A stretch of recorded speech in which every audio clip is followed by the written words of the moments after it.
Oi, gente, tudo bem? Bom dia, boa tarde, boa noite para vocês que estão assistindo a gente.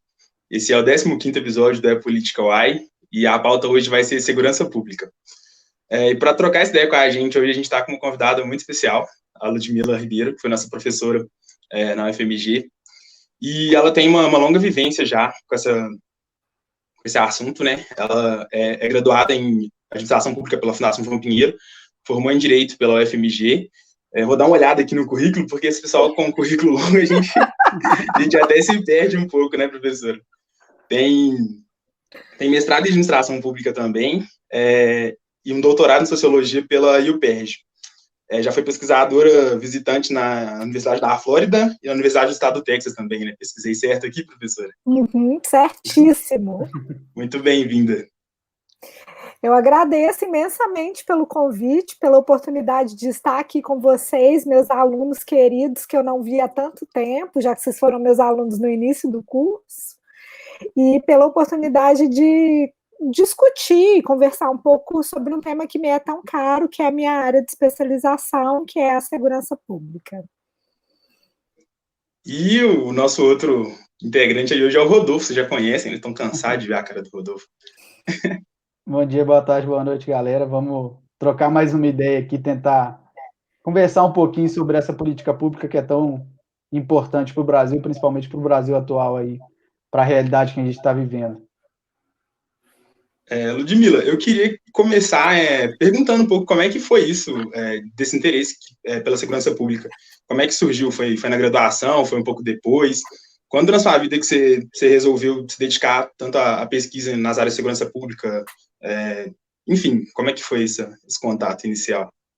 Bom, na verdade, essa é uma pergunta que eu adoro, porque olhando meu currículo, né, uma pessoa que fez direito, administração pública e sociologia, afinal de contas, o que ela quer da vida, né?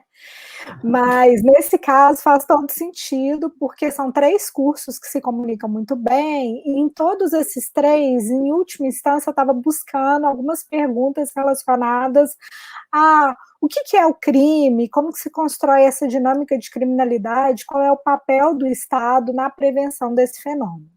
Então, agora, respondendo objetivamente a sua pergunta, o meu interesse pela segurança pública, ele começou na graduação em administração pública.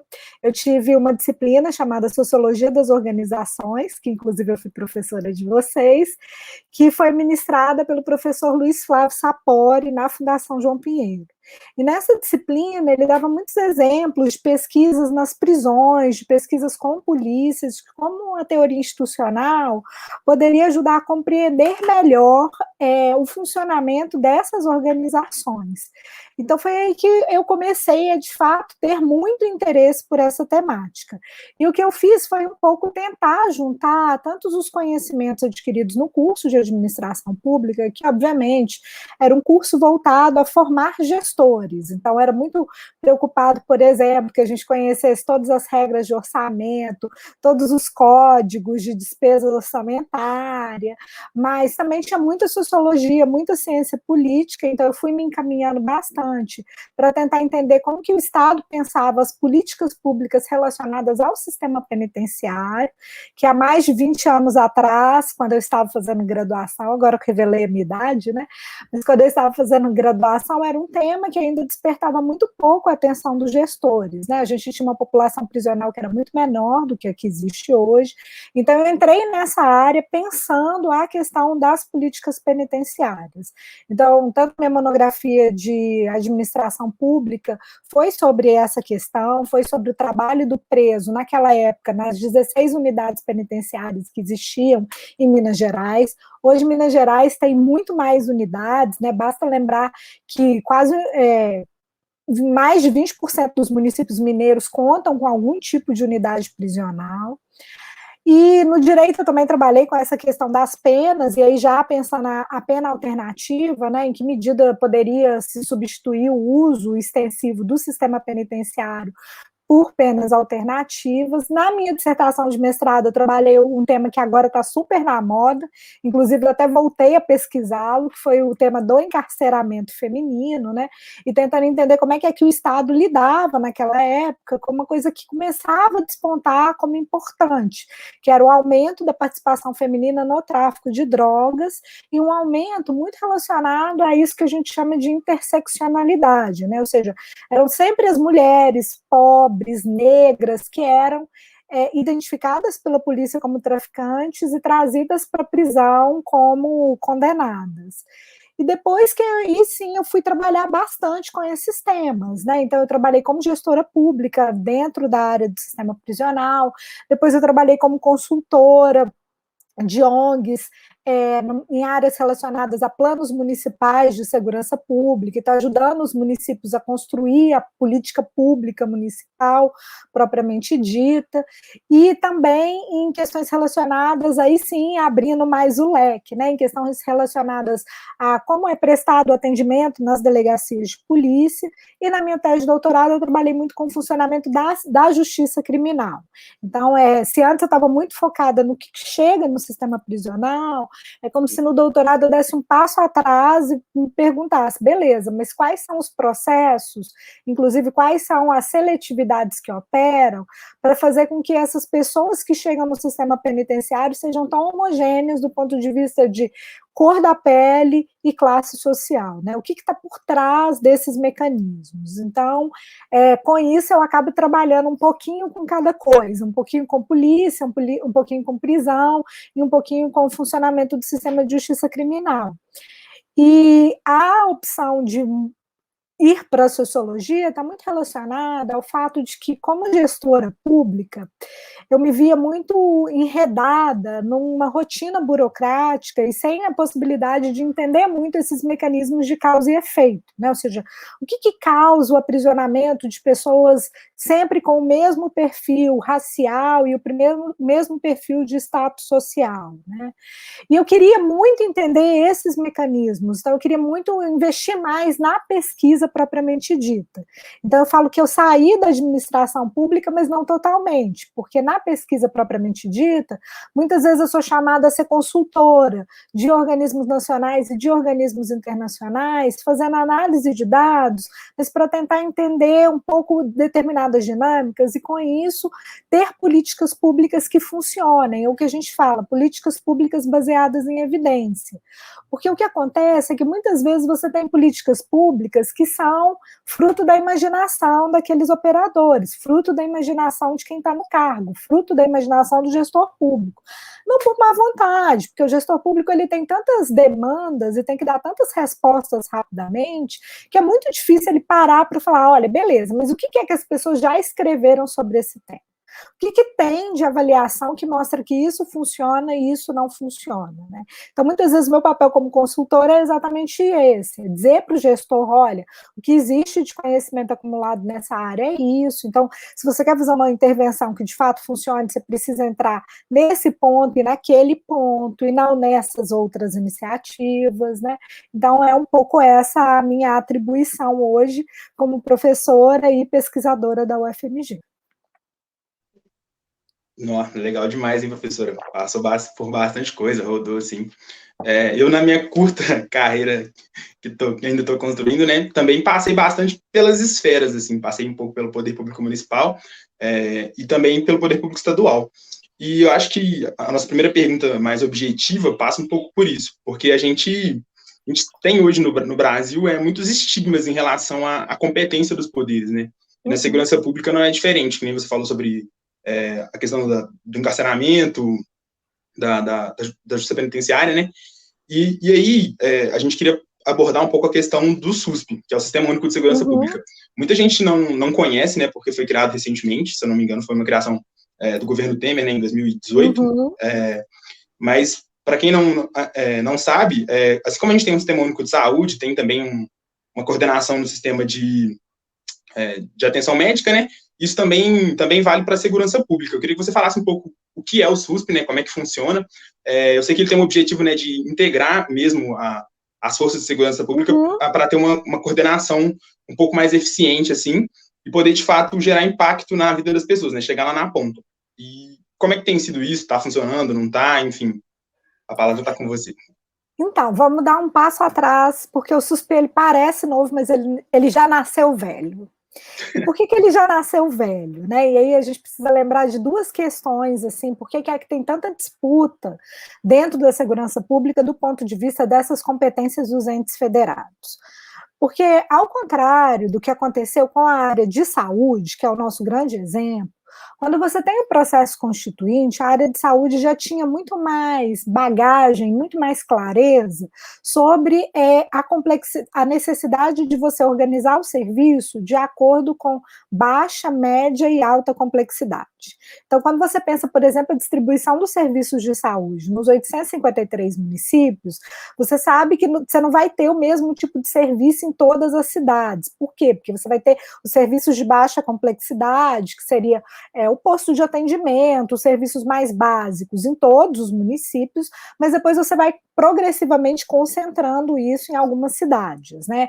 Ou seja, é uma forma de você pensar racionalmente a distribuição dos recursos, e com isso você tem transferências da União para os estados, dos estados para o município, e isso tudo condicionado à alimentação do DataSUS, né? Então, tudo que acontece, por exemplo, em termos de serviço de saúde, isso é registrado no banco de dados e isso condiciona também os repasses. Então, se eu tenho muitas demandas de um determinado tipo de serviço, eu também vou precisar receber, o município, né, vou precisar receber recursos que me permitam fazer frente a esse tipo de demanda. Ou, dito de outra maneira, se foi pactuado, por exemplo, que uma mulher grávida precisa fazer 9 pré-natais e 9 pré-natais do lado da casa dela, o município precisa de recursos que deem conta de prover esse tipo de atividade, né, esse tipo de serviço, esse tipo de prestação de serviço. Na segurança pública, esse debate ele é muito diferente. Primeiro, porque na Constituição de 1988 não se tinha muita clareza de qual deveria ser o modelo da segurança pública. A gente vinha de um período ditatorial, de um período fechado, em que você não tinha nem a ideia de segurança pública, o que você tinha era a ideia de segurança nacional. E a segurança nacional pensada enquanto uma política que é destinada a responder especialmente os interesses do Estado, né? Muito mais os interesses do Estado do que os interesses de todos os indivíduos, né? Ou seja, a segurança de cada um de nós. Inclusive, hoje se tem todo esse debate que deveria se superar esse termo, que deveria se usar segurança cidadã, que seria a segurança de todos os cidadãos. Mas o que a Constituição Federal de 88 fez foi, ao contrário do que aconteceu, por exemplo, na área de saúde, em que você tem lá esse detalhamento, né, as funções de cada um dos entes, ela colocou as funções da segurança pública muito concentradas no Estado. E muito concentradas no Estado, mas de maneira altamente fragmentada. Então, concentradas no Estado, está lá no artigo 144, mas dizendo, é função da Polícia Militar, é função da Polícia Civil, é função da Polícia Federal, da Polícia Rodoviária Federal. Então, e abriu 2 leques, né? Abriu 2 possibilidades. Uma foi a possibilidade de os municípios instituírem guardas municipais. E naquela época era uma possibilidade destinada a guarda de próprios, né? Ou seja, guarda dos prédios públicos, guarda de escola, hospital, coisas dessa natureza. E abriu dizendo que era atribuição de todos, direito e dever de todos, né? Ou seja, todos nós estaremos envolvidos na função da segurança pública. E é aí que começa a quimera. E essa quimera, ela tem 2 pontos. Um primeiro ponto é, se a Constituição não colocou claramente que é dever do município, então cabe ao município se inserir nessa área se quiser, se achar que é importante, se achar que é necessário, e durante muito tempo esse foi o entendimento. Isso por um lado. Por outro lado, você tem, no caso dos estados, uma divisão do serviço policial.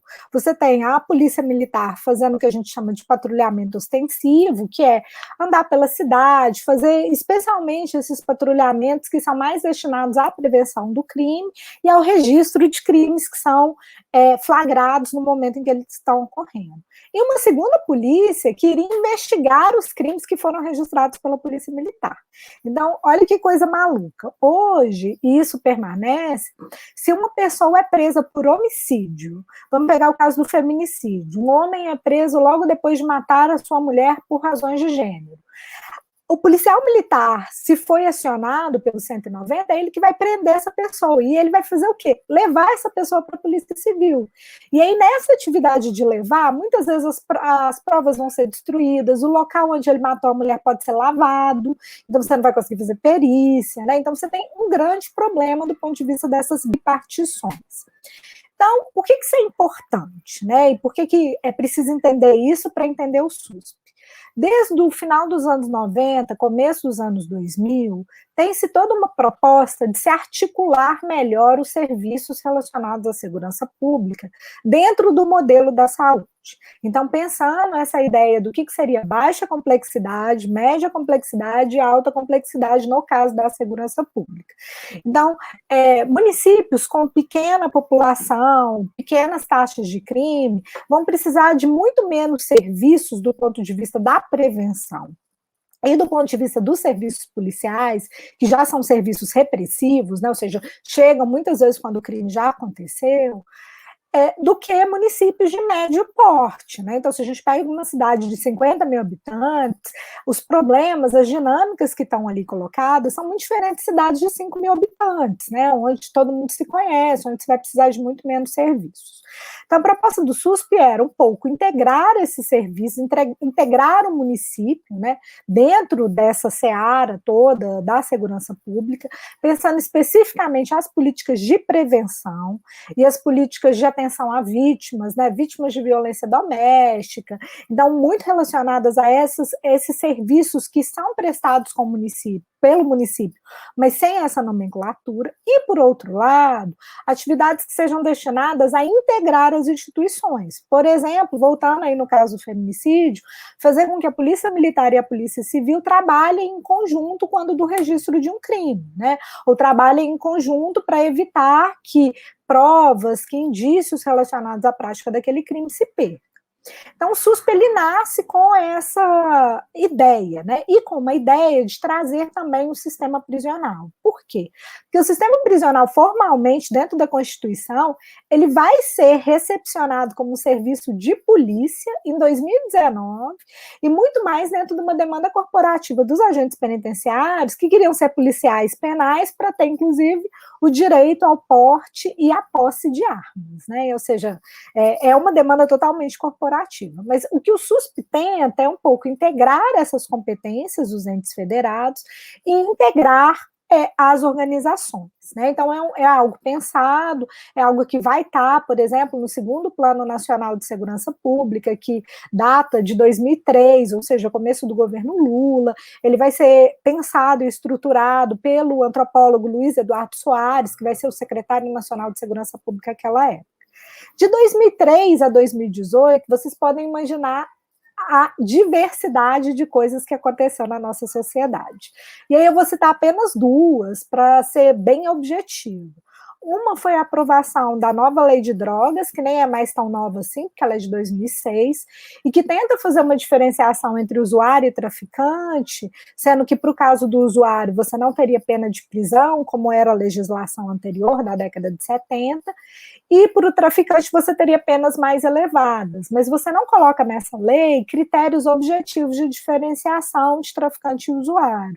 A própria lei vai dizer que cabe às autoridades diferenciarem essas duas categorias com base em elementos circunstanciais, sociais. Então, por exemplo, quando a gente entrevista juízes, promotores e defensores, eles falam a quantidade de drogas, o tipo de droga, isso não faz diferença. O que faz diferença é se a pessoa tem antecedentes criminais, se ela foi presa num local conhecido como local de tráfico, né? E isso, por que essa mudança foi importante?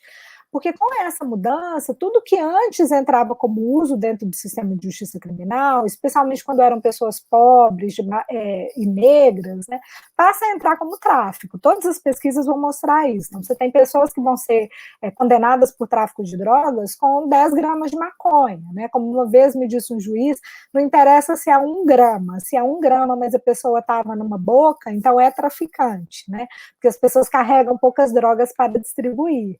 Então, isso vai colocar uma superpressão dentro do sistema penitenciário. Então, essa foi uma mudança importante do ponto de vista de se pensar o SUSP, porque aí você precisa trazer o sistema penitenciário para essa discussão.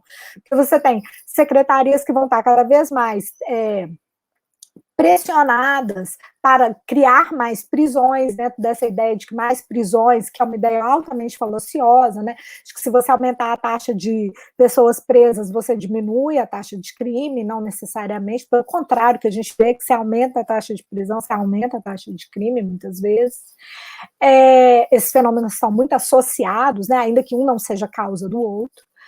E um segundo ponto, que é a questão do SUSP já nascer velho, né? Então, esse foi o primeiro ponto. O segundo ponto foi a questão das estatísticas, né?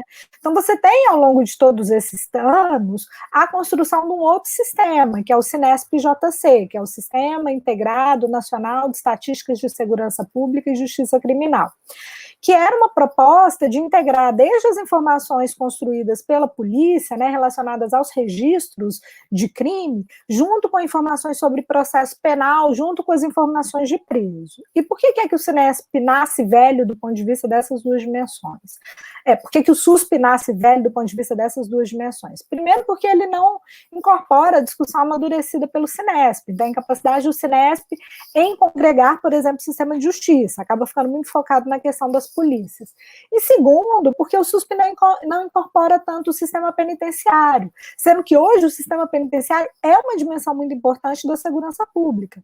Basta lembrar que o Brasil tem uma das 20 maiores taxas de encarceramento, a gente tem, em média, 365 presos para cada 100 mil habitantes, quando a taxa mundial é de 350 presos para cada 100 mil habitantes. Então, não incorporar essa parte da política de segurança pública é uma coisa que repete um pouco o arranjo constitucional, ou seja, que continua a enfocar a segurança pública como um problema de polícia, sem pensar toda essa dimensão preventiva e sem pensar o lugar das prisões dentro do arranjo da segurança pública.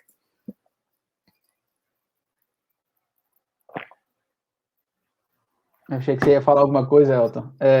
Professor, e emendando nessa questão aí, principalmente no que você falou sobre as polícias, né, sobre essa questão de você ter um sistema que é bipartido, né, você não tem um ciclo completo de polícia, né, que vai desde lá da chegada no crime, na investigação, né, e na elucidação do crime, e a gente, nesse sentido, a gente vê que quando a gente estuda políticas públicas, desenho de políticas públicas, a gente sabe que as mudanças, elas não são, na sua grande maioria, de um dia para o outro, né? Uhum. Elas são incrementais e elas vão acontecendo paulatinamente, né? Elas vão acontecendo de uma forma bem lenta.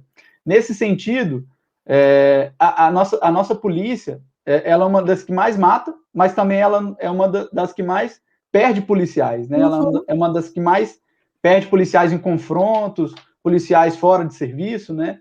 Porque o sistema está todo desenhado de uma forma que não é a ideal. Então, nesse sentido de políticas públicas terem mudanças incrementais e da gente não ter uma polícia ideal que vai mudar do dia para a noite, qual que é o primeiro passo para a melhoria da polícia no Brasil?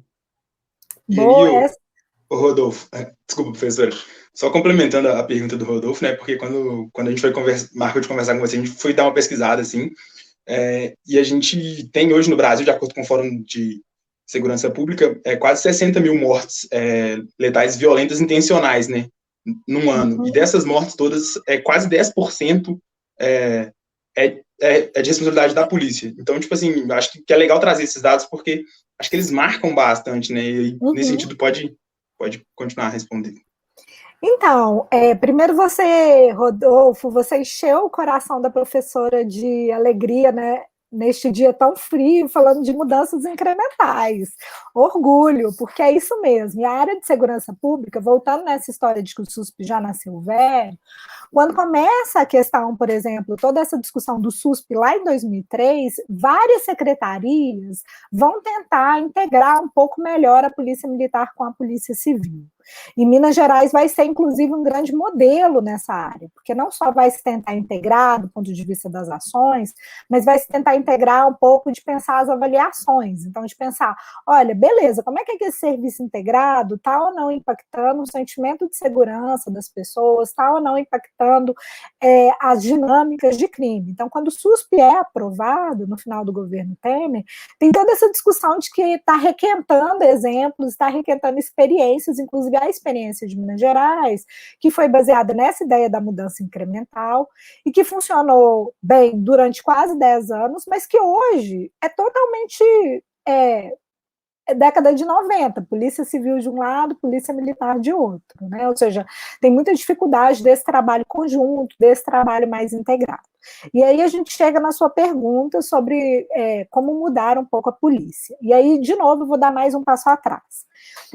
Primeiro, quando a gente está falando dessa letalidade policial, a gente precisa lembrar que, de fato, o Brasil não só é um país violento, né? Então basta lembrar que de cada 10 homicídios que acontecem no mundo, um é brasileiro, né? De que a gente tem uma das maiores taxas de homicídio realmente das Américas, do planeta, então isso é bem, bem importante. Mas quando a gente pensa a questão das mortes policiais, é importante também a gente lembrar que toda política pública que é destinada a reduzir homicídios, ela pretende reduzir geralmente 5% dos homicídios por ano. Então, essa é a ideia de o que seria uma meta factível. E aí, se a gente olha para os dados do Brasil, se a gente conseguisse controlar esse poder de matar da polícia, a gente teria uma redução imediata de 10%, ou seja, 2 anos consecutivos, né, num momento só. Então, o que falta para poder reduzir a letalidade da polícia? E aí, faltam várias políticas. A primeira delas é que a gente pensa muito mal os processos de seleção para as organizações policiais. Primeiro, o Brasil tem uma polícia militar, e aí eu vou começar com a polícia militar, que é uma das que demanda mais análise do ponto de vista da violência policial, porque ela é uma das grandes responsáveis por taxas tão elevadas de letalidade. Então, quando a gente pensa a polícia militar é uma polícia bipartida. E aí, o que significa isso? Você tem, primeiro, os praças, que são os policiais que vão fazer o serviço de rua, que você demanda um nível de escolaridade X deles, é um concurso, são as funções mais mal pagas da organização policial, e é quem vai fazer o serviço mais que inclusive a literatura acadêmica vai dizer, é o serviço sujo, ou seja, é o serviço de patrulhar, é o serviço de andar a pé pelos locais, que é o serviço de conversar com as pessoas, e que é, de fato, o serviço que ajuda a prevenir crime, porque é, de fato, o serviço que ajuda a entender quando que o crime acontece, como acontece, de que maneira acontece. E acima dos praças, você tem os oficiais. Geralmente, em boa parte dos estados da federação hoje, para se ser oficial da polícia militar, você precisa da graduação em direito, e são policiais que vão comandar os praças, mas que nunca fizeram serviço de rua. Ou, no máximo, vão fazer um ou outro serviço de rua para poder aprender como se faz e gerenciar aquela tropa. Por que isso é importante? Porque muitas vezes você tem demandas distintas para quem vai querer ingressar como praça e para quem vai querer ingressar como oficial. Quem vai querer ingressar como praça vai estar ingressando com um grau de escolaridade menor e, obviamente, expectativas de mobilidade, de ascensão na carreira menores, porque não existe a possibilidade de se fazer uma passagem automática de praça para oficial. Você precisa fazer um segundo concurso público para sair de uma carreira para outra. E uma das coisas que a gente estuda pouco, né, e não só no Brasil, na América Latina, é quais são as motivações para essas pessoas fazerem concursos para praças, e quais são as motivações que essas pessoas têm para fazerem concurso para oficiais. Então, nas pesquisas que existem aqui em Minas Gerais, e aqui é um bom repositório de pesquisas, as motivações são muito diferentes. Então, os oficiais, eles vão querer ser oficiais porque é uma função bem remunerada, é uma função reconhecida, tem toda uma questão de trajetória policial, então meu pai foi policial, meu avô, meu tio, meu irmão, e assim sucessivamente. E os praças? Porque eles querem fazer justiça. Então, você já tem pessoas que ingressam na corporação, muitas vezes, com esse ideal do que é o serviço policial. De que o serviço policial é manter a ordem. Até aí, problema nenhum, porque esse, de fato, é o cerne do serviço policial. O problema é que a gente junta isso com o autoritarismo que permeia a sociedade brasileira. Então, o que é fazer justiça e o que é manter a ordem? É usar da violência. E junta essa ideia que permeia todos nós, enquanto membros dessa sociedade, dentro de uma instituição que tem a possibilidade de usar a força para o cumprimento das suas missões, e junta com treinamentos que vão valorizar o quê? Exatamente o uso da força, a bravura, né? A ideia do que a gente chama de virilidade, né? Ou seja, essa coisa de que você precisa sobreviver na selva, de que você tem que ser capaz de dar a sua vida pela instituição, de que você precisa ser capaz de identificar o bandido pelo feeling, né? Então, é uma ideia que, obviamente, vai te fazer sempre ter a sensação de que você está em eminente perigo. E se você está em eminente perigo, você vai ter esse ditado de atira primeiro e pergunta depois. Ou seja, uma tendência maior a reagir de uma maneira mais emocional diante de uma situação de perigo. E junta-se isso com metáforas que fazem parte do cotidiano policial. Guerra ao crime, inimigo, né? Ou seja, você está significando, você está dando toda o conteúdo do ponto de vista das ideias, e as palavras elas dizem muito do que é essa missão de manter a ordem. Essa missão de manter a ordem é fazer guerra. Na guerra você faz o quê? Você aniquila o seu inimigo, você mata o seu inimigo. Né? Então você junta esse problema de como que se dá a estruturação da organização policial, como é pensado, inclusive os concursos para a polícia, né? Tanto é que quando você pergunta para os recém-ingressos qual foi a prova mais difícil, eles sempre vão te dizer a prova física, né? Será que faz sentido, então, você selecionar policiais em razão da prova física, né? Será que essa é a melhor metodologia de seleção? Não estou dizendo que isso não seja importante, mas talvez valha pensar por que é que isso é tão valorizado aqui e por que isso é mais valorizado do que as provas de conhecimento. E junta isso, né, esse problema todo, com o que a gente chama de deficiência dos mecanismos de controle. E o que seria essa deficiência dos mecanismos de controle? Todos os estudos internacionais vão dizer que o melhor mecanismo de controle é o controle interno. Então, o que é esse controle interno? O controle do superior, né? Ou seja, em que medida esse superior está sempre revisando as ações do seu subordinado, sempre dando feedback, sempre controlando, né? Sempre evitando que aconteça o uso da força. 2, se esse controle não funciona, algum tipo de controle externo. E aí esse controle externo ele pode vir a partir dos processos administrativos e pode vir a partir dos processos judiciais. Então, o que acontece muitas vezes quando se tem o registro de uma morte policial? Muitas das vezes, quem vai investigar essa morte policial é a mesma instituição que matou. Então, você não tem nenhum tipo de controle externo sobre aquela morte. Né? Segundo, muitas vezes essa morte não vai resultar em nenhum tipo de procedimento, seja ele administrativo, seja ele judicial. E terceiro, você começa a valorizar policiais que matam muito. E aí o Rio de Janeiro é excelente para a gente pensar sobre isso, porque na década de 90, você tinha o que se chamava de premiação por bravura, que poderia incorporar ad infinito no salário do policial militar, uma promoção, uma gratificação. Né? E no começo os policiais não sabem muito bem o que é essa bravura, mas quando eles começam a perceber que vão sendo promovidos a partir de atos de violência, isso vai se sedimentando. Olha, ser eficiente, ser bravo e conseguir de fato galgar posições superiores dentro da instituição é usar da violência. E se você for pensar que esses policiais ficam 30 anos na instituição, então a gente ainda 30 é o máximo, né? Mas 20, 25, a gente ainda tem policiais dessa época no Rio de Janeiro que continuam na instituição e que têm os seus salários aumentados ainda hoje em razão dessa gratificação por bravura que passou para os anais da história como gratificação faroeste, né? Porque o que ela vai promover é, de fato, esse uso da violência. Então, respondendo a sua pergunta, quais seriam as mudanças incrementais para melhorar a polícia? As primeiras mudanças, a gente precisa de 2 tipos de mudança incremental. Uma que vise um pouco mais essa questão do controle interno e externo, né? E aí, por exemplo, o Ministério Público quem cabe constitucionalmente a função de controle externo é uma instituição que não quer se envolver diretamente com a tarefa e não quer se envolver por N razões, né? Desde razões que eles dependem do trabalho da polícia para a formulação da denúncia que vai dar início ao processo penal, até o sentimento de vulnerabilidade, ou seja, de quem vai protegê-los se eles começarem a, de fato, controlar a polícia, né?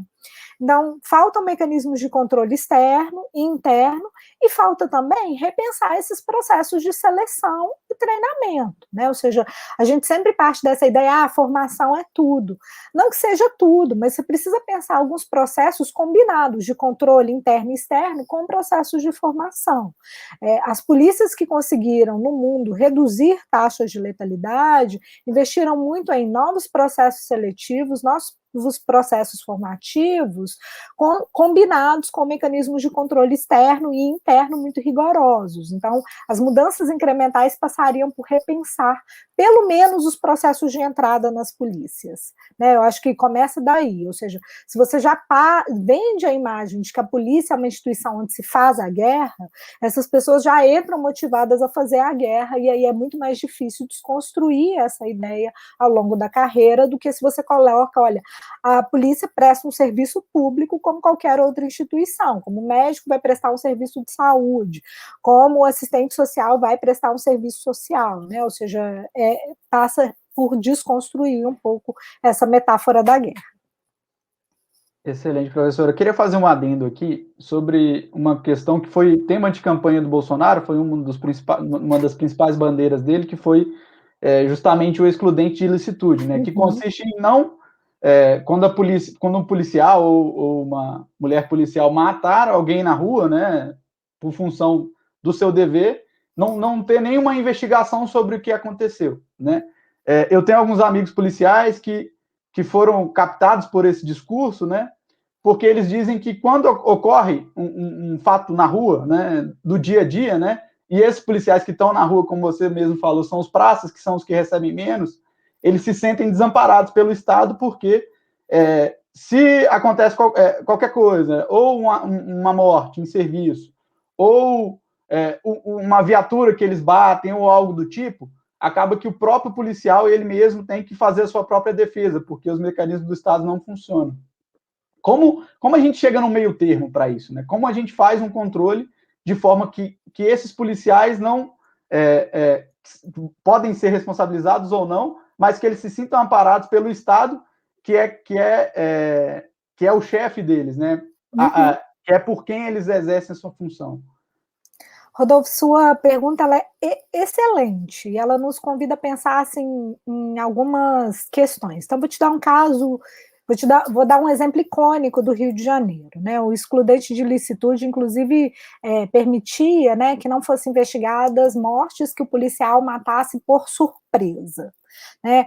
E aí, por que é um caso icônico do Rio de Janeiro? Porque tem um caso de letalidade no Rio, já não vou me lembrar mais o ano, foi de um policial que confundiu um indivíduo que estava com uma furadeira no telhado da casa, achando que era uma arma, e mata esse indivíduo. Por quê? Porque é tamanho o temor de que, se eu não matar, eu vou ser morto, que o indivíduo está lá com essa furadeira, consertando o seu telhado. Então, se ele tem um objeto pontiagudo, ele não pode estar fazendo coisa boa, né? E aí a gente vem para a gente volta para a questão da polícia. Se você tem uma polícia que é melhor preparada, né, e uma polícia que tem a noção da cadeia de comando, e aí por que o problema da polícia bipartida ele é tão dramático no caso brasileiro? Porque quando um praça mata, dificilmente o comandante dele será responsabilizado. Sendo que, se você for pensar dentro da lógica militar, da hierarquia e disciplina, o comandante ele é sempre o responsável pela sua tropa. Então, se você tem, e aí por isso que eu estou dizendo, o mecanismo mais eficiente de controle é o controle interno. Porque se você começa a responsabilizar, vamos dizer, os comandantes vão se preocupar em dar um melhor treinamento para esses policiais. Os comandantes vão se preocupar em pensar, olha, eu tenho que treinar os meus subordinados para que eles não usem da força de uma maneira excessiva e para que eles sequer tenham dentro do seu estoque de repertórios, né, de ação, a possibilidade do uso da força, num momento em que eles estão sob violenta emoção, que eles estão com medo, no momento em que eles estão inseguros. Mas o que a gente faz é o contrário. A gente desonera o comando, né? Ou seja, a responsabilidade ela é do policial de linha de frente, que muitas vezes está naquela atividade sem o supervisor presente, ou às vezes o policial está num canto e o supervisor está lá a quilômetros de distância, né? Ou seja, e que não se vê como responsável pela ação daquele policial, ou que quando muito se vê fala, mas eu não falei para ele atirar, eu falei que era para ele fazer essa atividade X. Né? E aí é claro que esse discurso bolsonarista ele se torna muito apaixonante para alguns policiais de linha de frente, que se veem nesse dilema cotidiano. Olha, o treinamento que eu recebi é o treinamento para usar da força. A ordem que eu recebi foi para manter a ordem independentemente do que aconteça. E para que eu use de todos os mecanismos para manter a ordem, o que inclui poder usar excessivamente da força. E eu estou sozinho. Né? Porque eu sei que se eu der um tiro e matar alguém, não vai se pensar qual foi meu processo seletivo, qual foi meu processo de treinamento, quem era o comandante encarregado de me supervisionar. Então, quando aconteceu, por exemplo, a questão do George Floyd nos Estados Unidos, começou-se muito a se perguntar quem era a pessoa que estava comandando aquela patrulha, né? Como é que aquele policial estava na rua e não tinha comando nenhum. E com isso toda uma discussão de como se dá essa responsabilização. Eu achei que essa discussão iria chegar até aqui, mas infelizmente não chegou. Então, se a gente não pensa processo seletivo, formação e mecanismos de controle interno, esses discursos de vamos isentar os policiais de qualquer responsabilidade, porque bandido bom é bandido morto, e como disse uma vez um político do Rio de Janeiro, a polícia é o melhor inseticida social. Então, é claro que e aí o que a gente tem que pensar é esses policiais estão simplesmente fazendo o que eles acham que a sociedade espera deles. Porque aí é essa mensagem que os nossos políticos estão dizendo todos os dias. Eles estão dizendo que tem que matar, que violência se resolve com mais violência, que agora o que precisa é do excludente de licitude, e não o contrário. Olha, que a gente só vai reduzir o nível de violência se as instituições deixarem de ser violentas, que é o que de fato funciona. Então, enquanto a gente não pensar nesses mecanismos, eu acho muito difícil a gente escapar desses discursos, que são discursos que só promovem a violência, que só promovem o aumento de crime. Basta lembrar que durante a pandemia, você teve aumento dos homicídios e aumento da violência policial, quando, na verdade, você tinha menos gente circulando na rua, né? Você tinha um cenário ideal para a prevenção de crimes, né? E o que você tem é exatamente o contrário. Interessante demais, professora. Eu quero seguir um pouco nessa linha das narrativas e do discurso em relação à segurança pública, porque eu acho que está muito em voga no momento, né, e com razão. Tem muitos projetos políticos aliados à segurança pública, em diferentes ideologias, né, tanto esquerda quanto direita. Mas o que eu queria saber assim, de você é que a gente viu, em 2018, crescendo muito desse projeto político, que colocava a segurança como essa coisa mais truculenta. E eu, particularmente, via na população uma demanda por segurança. Uhum. Mas até por desinformação, né? Não sei se desinformação é a palavra, mas por não necessariamente dominar essas questões todas, a população comprou essa ideia de que para ter segurança é preciso ter violência, para ter segurança é preciso que o Estado se imponha por meio da força. Então, a gente viu muitos casos, não só o do Bolsonaro, né, que é o mais famoso por estar na presidência, mas também o do Witzel, que foi governador no Rio de Janeiro, né? Inclusive julgaram o impeachment dele hoje, não sei como é que ficou essa questão. Mas continuando. E aí eu queria pesar essas duas coisas com relação à universidade. Como é que a gente consegue meio que escoar todo esse conhecimento técnico que é produzido na universidade para que ele chegue até as pessoas, para que elas não necessariamente comprem projetos políticos que pareçam agradáveis, né, e pareçam atender uma demanda, porque segurança pública é uma demanda, ninguém gosta de ser assaltado na rua, ninguém gosta de criminalidade, enfim, ninguém defende bandido, né, como os estereótipos que a gente ficou ouvindo aí o tempo todo.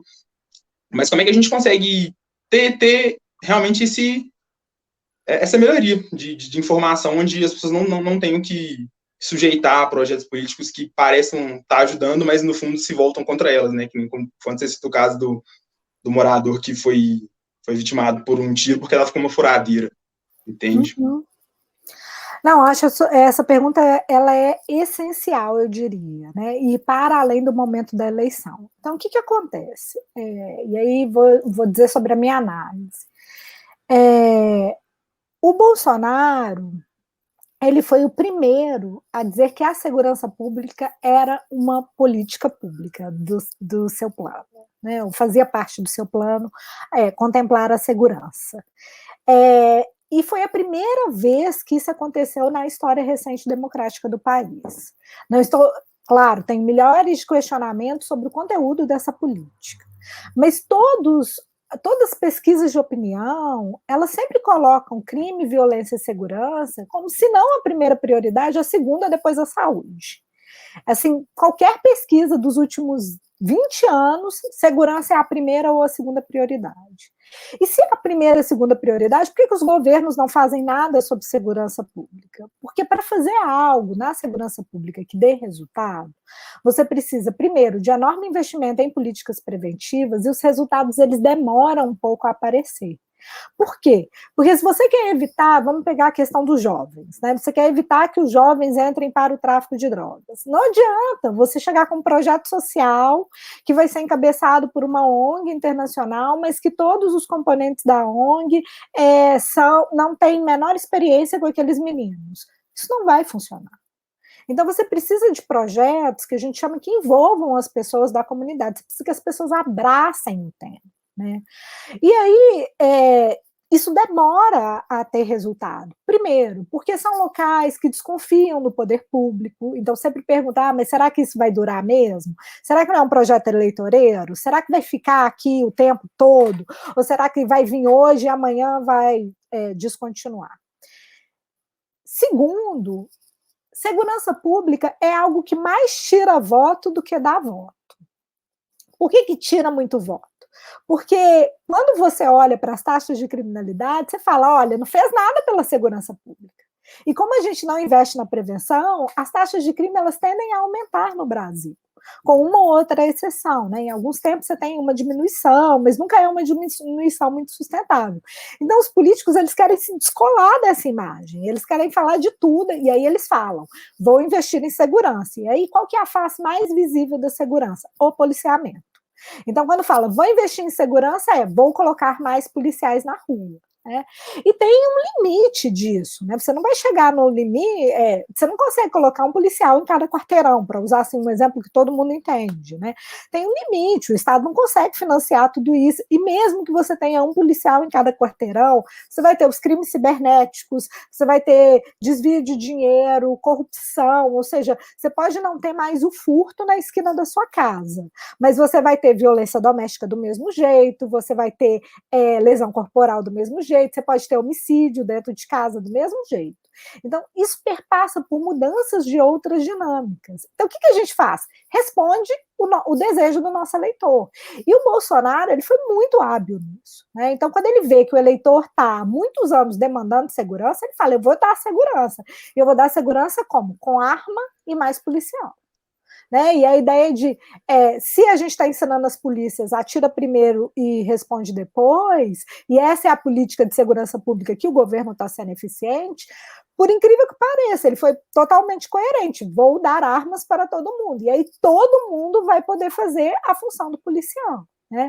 Sem pensar que com mais armas você tem mais violência doméstica, né? Ou seja, antes a pessoa que estava só ameaçando a esposa, ele pode atira para frente, atira para cima, e um dia acaba atirando na própria esposa. Você tem muito mais acidentes, ou seja, crianças são muito curiosas, vão pegar essas armas e vão acabar atirando em si ou no próprio coleguinha, e você tem também muito mais suicídios, né? Ou seja, é uma política que ela é danosa em todos os sentidos.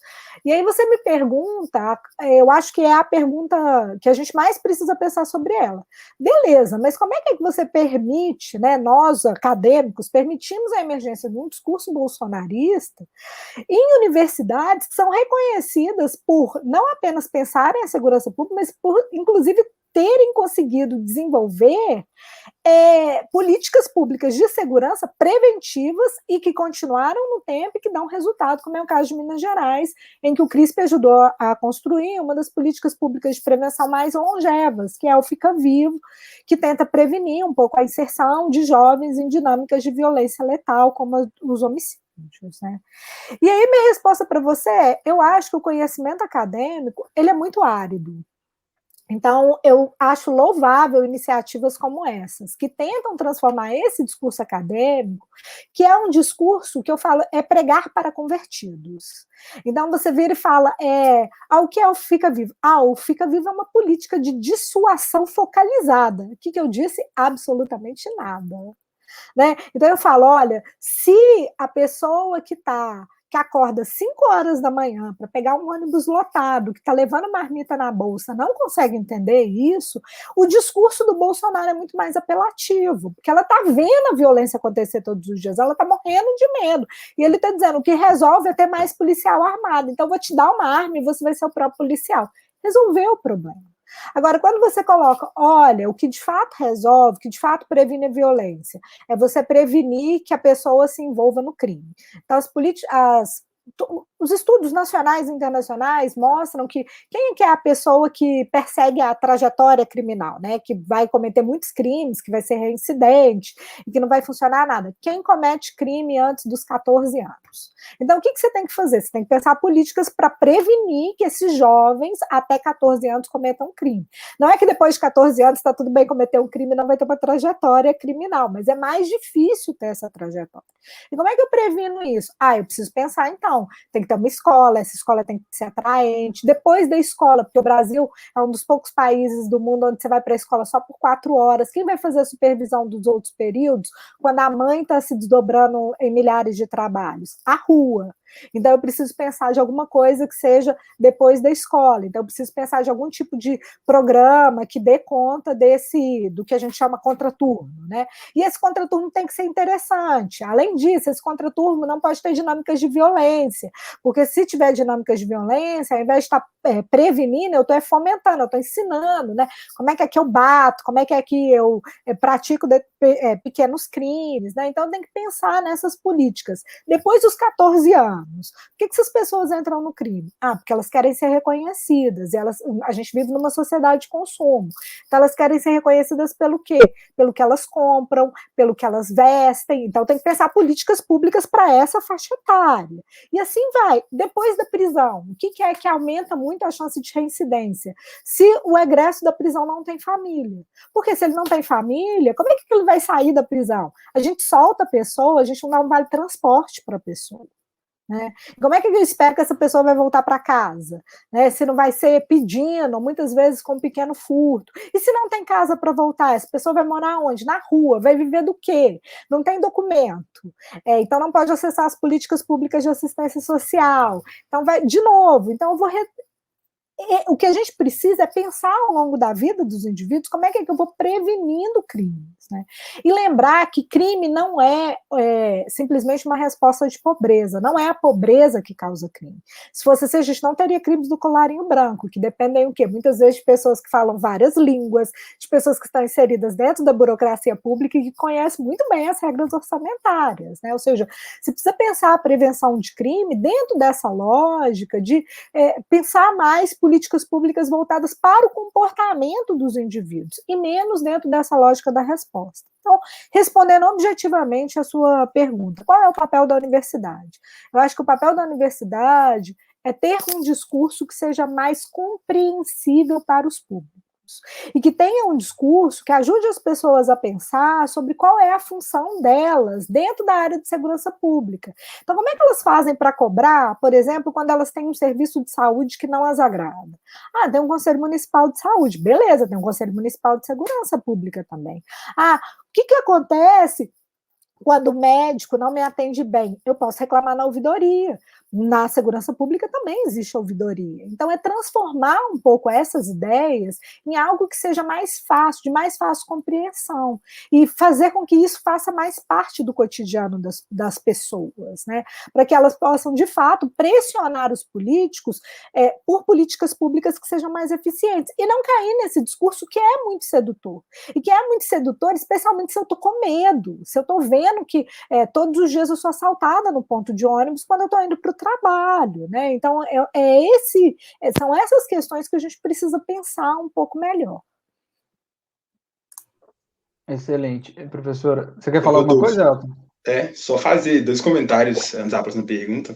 O primeiro é que é interessante pensar como que as coisas elas não andam sozinhas, né? A senhora foi responder a pergunta sobre segurança pública, mas a gente vê que precisa também uma coordenação intersetorial, né? Porque entra a pasta de educação, defesa social, enfim, outras pastas que também precisam estar trabalhando com o mesmo objetivo para que possa ter um impacto grande na segurança pública e vice-versa também, né? Com a segurança pública funcionando bem, as outras pastas, digamos assim, também tem bons resultados.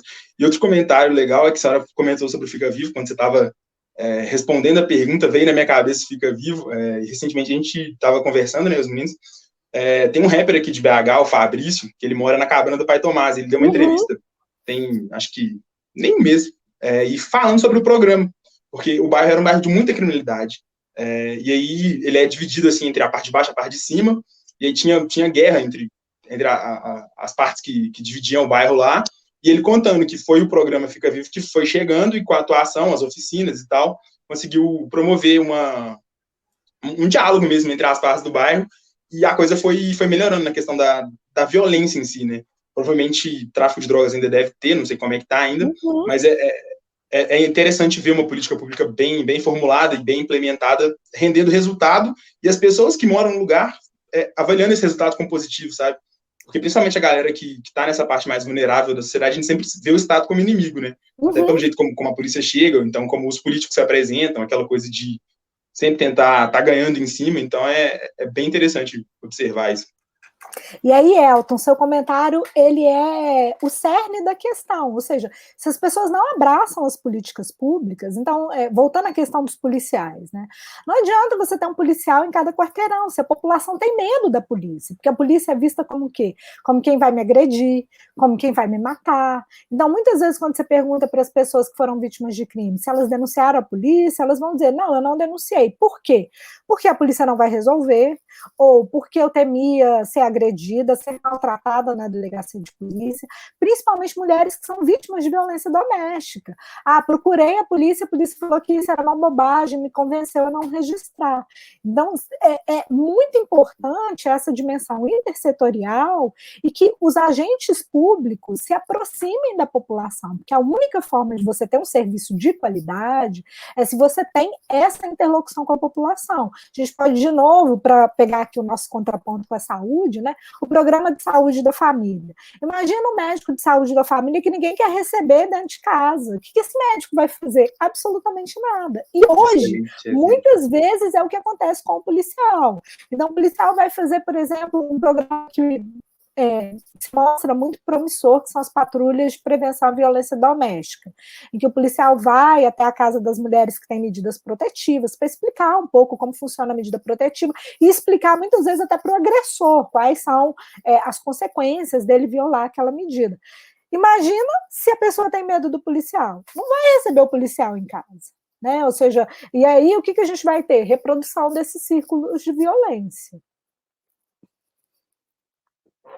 Excelente. Vou encaminhar aqui para a última pergunta para a gente ir caminhando para o fim, né? Uma outra coisa que a gente também aprende na faculdade é que a gente não pode pegar uma política que deu certo em outro país ou outro lugar e simplesmente transpor, né? É necessário que a gente faça as adaptações necessárias ou então crie uma política que funcione, né? Porque nem sempre a gente consegue transpor de um lado para o outro. E aí eu queria falar um pouco sobre descriminalização das drogas, que é um assunto tão debatido, né? E que é muito discutido também entre os universitários, na universidade, mas muito entre os universitários, né? Porque se tem um discurso de que funcionou lá fora, vai funcionar aqui também, vamos liberar as drogas que vai resolver o problema da violência e do tráfico de drogas no país. Mas o Brasil, né, pelas peculiaridades, né, a gente tem uma droga legal que é o cigarro, e as estatísticas mostram que 50% do cigarro consumido no país ele é contrabandeado do Paraguai. Então, como que a gente pensa a descriminalização das drogas? Porque não basta, na minha visão, você falar, hoje, a partir de hoje, a maconha não é mais proibida, né? Eu acho que isso não vai acabar o tráfico. Como que a gente pensa de verdade ter uma discussão séria sobre descriminalização das drogas, tendo em vista a realidade do país, que o Brasil é um país miserável, e então, se o usuário ele tiver um produto que é mais barato, né, por mais que a qualidade seja menor, muito provavelmente ele vai procurar aquele produto mais barato para saciar a sua vontade ali. Então, como que a gente pensa a descriminalização das drogas de uma forma séria e não pensando que o que funcionou lá fora vai funcionar aqui? Rodolfo, a sua pergunta é bem interessante. Primeiro, porque alguns lugares você tem uma descriminalização do uso, mas você não tem a descriminalização da produção. Então, você tem o problema do contrabando, ele sempre pode existir. E aí vou te dar um exemplo concreto, né, que é um pouco, inclusive, o exemplo de alguns países, né, especificamente na fase de transição. Porque o que acontece com os países que legalizaram é uma regulação também do comércio dessas substâncias. Então, vou dar o exemplo dos Estados Unidos, né? A Califórnia descriminalizou a maconha. Então você pode comprar a maconha. E como é que você compra? Você tem que ir lá no coffee shop, aí, que é mais ou menos uma farmácia, você tem que apresentar a sua identidade, aí você escolhe qual é o produto que você quer, você compra esse produto e você não pode consumir naquele lugar. Esse produto geralmente é muito caro. Então, o que acontece? Olha, se eu sou usuário e eu não tenho grana, o que eu vou fazer? A mesma coisa que acontece com o cigarro no caso brasileiro. Vou no contrabandeado, que vai ser muito mais barato. Então, inclusive, essa é uma bandeira que muitos dos que são contra a descriminalização dão como exemplo, mostrando, existem milhares de estudos que mostram que isso acontece. Agora, no caso brasileiro, a gente tem dois outros problemas que vão muito além desse uso e do uso que, de fato, que aí é bem mais complexo, que seria esse contrabando, que são, primeiro, a gente gasta muito com a política de drogas. E a gente gasta muito, por quê? Porque a política de drogas ela é o eixo estruturador da política de segurança pública. Então, quando a gente olha para a política de segurança pública, você tem metas de prisão em flagrante por tráfico de drogas, você tem metas de quantidade de apreensão de drogas, e os policiais, eles querem bater essas metas, porque ou eles vão ter algum tipo de promoção material, né, quando o país não estava em crise, vários estados, inclusive Minas Gerais, tinham bonificações para os policiais que batessem as metas, ou por benefícios que não são financeiros, mas que, por exemplo, aceleram promoção na carreira, dão dias de folga, enfim, existem milhares de sistemas de bonificação. E com isso, o que eu tenho? Muita gente sendo apreendida como traficante, muita gente sendo processada e julgada como traficante, muita gente sendo condenada como traficante. E se eu tivesse a descriminalização das drogas, essa estrutura cairia imediatamente. Não é que eu vou deixar, e no caso do Brasil isso é mais complexo, porque eu não posso demitir essas pessoas no dia seguinte, né? Então, olha, amanhã descriminalizou, não preciso mais de tantos policiais, juízes, promotores, agentes penitenciários e nem prisões, né? Mas isso significa que eu não vou gastar mais tantos recursos fazendo essa roda girar, porque vários operadores dizem, é uma porta giratória, você prendeu a pessoa hoje, ela vai cumprir pena, daqui 5 anos ela está de volta, você prende ela de novo, então você vai ter que, essa porta não vai girar mais por esse motivo. Então esse é um primeiro ponto. Né? Ou seja, eu teria dinheiro, e se a gente for pensar, por exemplo, no sistema penitenciário, se eu começo a esvaziar o sistema penitenciário, eu deixo de gastar com água, luz, alimentação, eu deixo de gastar com remédio, eu deixo de gastar com escolta, então eu já tenho assim, um decréscimo absurdo do ponto de vista de despesa orçamentária. E, por outro lado, uma especificidade, que é uma especificidade latino-americana, é que o tráfico ele é um comércio muito lucrativo e que, exatamente por ser muito lucrativo, ele é protegido pelas armas. E aí volta de novo na questão das armas. né? Boa parte dessas armas que estão no tráfico são armas que foram adquiridas legalmente, muitas vezes no nosso próprio país. Então, são pessoas que ou perderam a arma, ou foram assaltadas e se levou a arma, ou muitas vezes essas armas saem legalmente do país, né, vão ser vendidas para os nossos vizinhos e voltam ilegalmente. Então, a gente tem um mercado de armas que tem como principal consumidor o tráfico de drogas.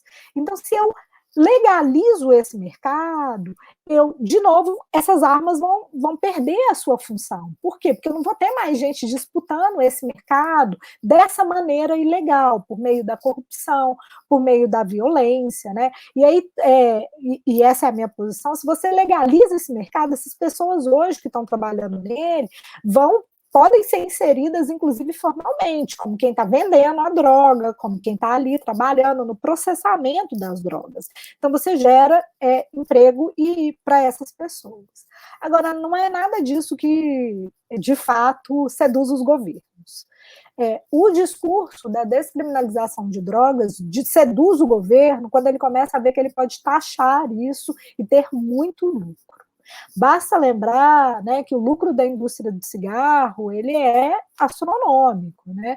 Da mesma forma a indústria de bebidas alcoólicas, e aí no caso brasileiro, o Brasil é um dos grandes consumidores de bebidas alcoólicas, então você tem a potencialidade de gerar uma enorme renda com essas substâncias para um estado que está num momento de crise, né? Então eu acho que se tem um ponto que você pode convencer governos é pelo ponto da geração de riquezas. Isso tem efeitos na segurança pública? Milhares. Todos os países que descriminalizaram verificaram imediatamente uma queda dos homicídios, né? Ou seja, essas disputas do mercado, essas disputas violentas pelo mercado, pelo domínio do mercado, elas caem, porque deixa de ser tão lucrativo, você passa a ter que disputar, inclusive, com outras agências, e deixa de ser foco da política de segurança pública. E aí volta numa outra pergunta que você me fez sobre a violência policial, porque muitas vezes o policial vai dizer que está combatendo o tráfico, e que a guerra é contra o tráfico. E se você não tem mais a guerra contra o tráfico, né, ou seja, você vai ter que pelo menos repensar essa política. Né? Então, não é que a violência policial vai cair no dia seguinte, mas você não tem mais esses motivos para interferir naquela dinâmica, porque aquela dinâmica não vai mais existir, ou não vai mais existir como colocada. Né? Mas é claro, você precisa pensar também que tem um momento de readequação, né? Ou seja, tem essas reestruturações da própria dinâmica. Então, por isso que você tem que pensar do ponto de vista de o que você vai fazer com as pessoas que hoje trabalham no tráfico, o que você vai fazer com as armas, né? Não é só, beleza, vou legalizar, com isso vou tributar quem está plantando, vou tributar, vou arrumar os coffee shops, e aí vou tributar quem está vendendo, e pronto, resolveu o problema, que é geralmente como a gente faz política pública no Brasil. Não, você tem que ter, beleza, e as armas? Como é que você vai fazer? E a política pública de segurança, e toda essa estrutura do sistema de justiça criminal que foi erguida dentro do mote de guerra contra as drogas. Ela vai ser refuncionalizada? Vai ser refuncionalizada como? Mas eu acredito que hoje é impossível se pensar sobre crime e violência no Brasil sem um debate sério sobre descriminalização das drogas. Né? Eu acho que é uma enorme hipocrisia uma sociedade que consome tanta bebida, tanto cigarro, dizer que droga é o grande problema da sociedade brasileira, que droga é o problema da segurança pública. Não, droga não é o problema da segurança pública. O motor da violência está relacionado a essas outras dinâmicas que perpassam, inclusive, pela própria política de segurança. Oh, que isso, que aula! Rodolfo, mata um pouquinho da saudade das aulas da Ludmilla aí? Deu para matar, né? Foi uma aula mesmo sobre o tema. Eu lembro que a gente teve Sociologia das Organizações com você, né? Que é um tema um pouco diferente da sua especialização. Não por isso as aulas não eram boas, mas eu lembro que teve uma aula que a gente discutiu sobre segurança pública, e eu acho que é uma aula que marcou muita gente lá do curso, né? O pessoal lembra de você até hoje e tal, quando a gente fala... quando a gente falou que ia entrevistar você, o pessoal ficou feliz pra caramba. Então, pra gente foi mais uma aula aqui, né, Elton? Outra entrevista que a gente faz aqui, mais uma aula que a gente teve agora sobre segurança pública. Queria agradecer bastante pela sua participação. realmente significou muito para a gente aqui aprender mais um pouquinho sobre o tema que não é tão estudado por a gente, né? Porque não é um tema tão direto na gestão pública que a gente estuda no nosso currículo escolar, mas foi excelente esse debate aqui e espero que a galera goste aí da conversa. Mas tem um problema, professora. Teve um monte de coisa que eu queria perguntar e não tive a oportunidade, porque senão a gente ia ficar aqui o resto da noite. Então a gente vai ter que marcar mais uma oportunidade mais para frente aí. Se você tiver gostado, aceitar, conversar com a gente pode até pegar uns temas mais específicos, né? Que a gente pegou um pouco dessa questão da descriminalização das drogas, o pessoal tem bastante dúvidas sobre isso. Enfim, já deixo aqui o convite para voltar. Obrigado mais uma vez pela atenção que teve com a gente, por prontamente atender aqui ao pedido, e foi excelente, gostei demais da conta. Eu agradeço imensamente a oportunidade de conversar com vocês, matar um pouco das saudades, e queria dizer para vocês que é interessante essa demanda por conhecer mais sobre a política de segurança pública por parte dos alunos, e que tem crescido cada vez mais. Todos os anos eu tenho mais pedidos de monografia, de orientação de monografia da Gestal. Inclusive, um dos meus alunos, no semestre passado, fez sobre a associação entre o governo Bolsonaro e aumento das mortes cometidas por policiais, fazendo análises de dados. Então, foi um trabalho super interessante, e eu acho que é preciso a gente discutir isso. Aí volto no nosso papel aqui como universidade. Mais a gente discutir sobre políticas de segurança pública, mais a gente vai ter gestores bem informados, e com isso talvez a gente não cometa tanto esses equívocos, né, que são os equívocos do proibicionismo na área de drogas, mas não apenas, ou seja, a gente tem milhares de equívocos para pensar a política de prevenção, a gente tem milhares de equívocos para pensar padrões de policiamento, para pensar políticas penitenciárias. Então, na verdade, fica aqui o meu convite para vocês me chamarem, não apenas a mim, mas aos outros professores que são parte do CRISP, para a gente falar mais sobre esses temas, quem sabe despertar mais o interesse dos alunos da gestão pública por essa área, que é uma área que eu reputo das mais importantes, e segundo as pesquisas de opinião, é a área que a população está aí mais carente de políticas e acha que é a mais importante do ponto de vista de intervenções públicas. Não, ótimo, bom demais. Então já está marcada a próxima. Gente, muito obrigado para vocês que estão acompanhando até aqui. Fiquem bem, se cuidem. E esse foi mais um episódio do Política UAI. Tchau, tchau.